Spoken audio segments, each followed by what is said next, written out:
Hello and welcome to another little clips about big ideas. Today we're going to talk to business owners about putting disability into their buy-sell agreement. Inside of a buy-sell agreement, most of the time people focus on when people die.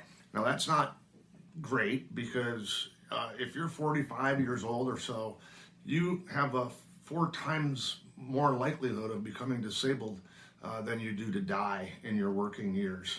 So we're going to focus on disability for that reason, and also because it can be done pretty intelligently. If you have a basic agreement, like a redemption agreement, that redemption agreement essentially says that at the death or disability of somebody, the company will buy the shares or units of ownership from the deceased or disabled person, and then they will retire those shares. And then normally it spells out some way to do that. I'm going to point out, of course, that the company has to be solvent. It has to find a way to make the payments that are necessary to cover that.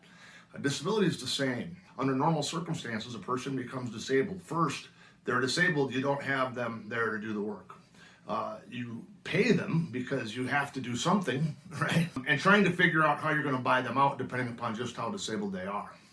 Now, it could take a good year to know if a person is so disabled that they're not coming back. That's a very, very scary year. But if you have language that says we're going to cover the first 12 months or 24 months of disability, and you can buy insurance for this, that only has a short elimination period, meaning if you're disabled for 30 days, this insurance kicks in.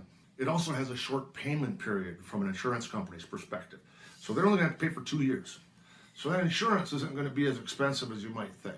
And you can, by the way, fund it at 100% of what they made before, and you can do this at the company level, and you can discriminate, meaning that you can do this for the executives. You don't have to do it for everybody else. If you're making $200,000 a year, and that's well above what your insurance does on disability for the company, you can do it for the executives. So the executive gets paid $200,000 a year based on the insurance for 2 years. Now what happens is the company has a chance to get its act together. It gets its wheels underneath it. It figures out if it's got to replace somebody or not, find somebody to do the work that the disabled person normally does. And then they're going to have to figure out how to get their profitability stabilized. So when you start making payments to this disabled person for purchasing their shares, your company's not in a state of disarray. The first year or two is covered by insurance, relatively inexpensively, because you're only going to get paid for 2 years.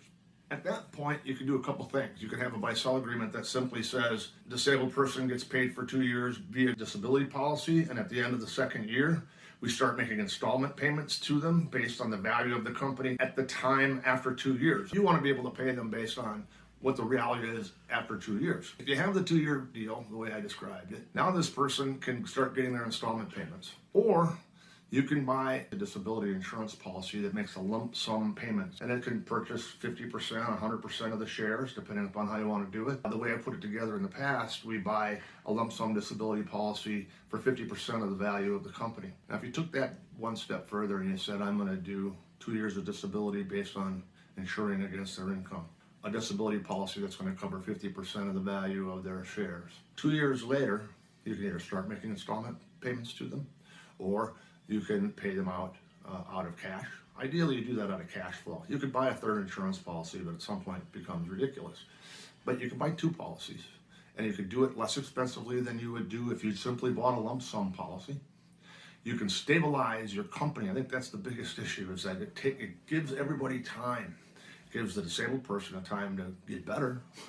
It gives the company time to heal and to fill in the gaps and to make the adjustments that they need to make so their profitability stays together. So it's very good for the company. It serves continuation. It's good for the disabled person. It's very good for the surviving owners and executives. And compared to doing it some other way, it's relatively inexpensive. It's the plan that sucks the least. You can call me at this phone number, or, get a hold of the person who sent this to you, the CPA, the attorney, the business broker, etc. Have a great day.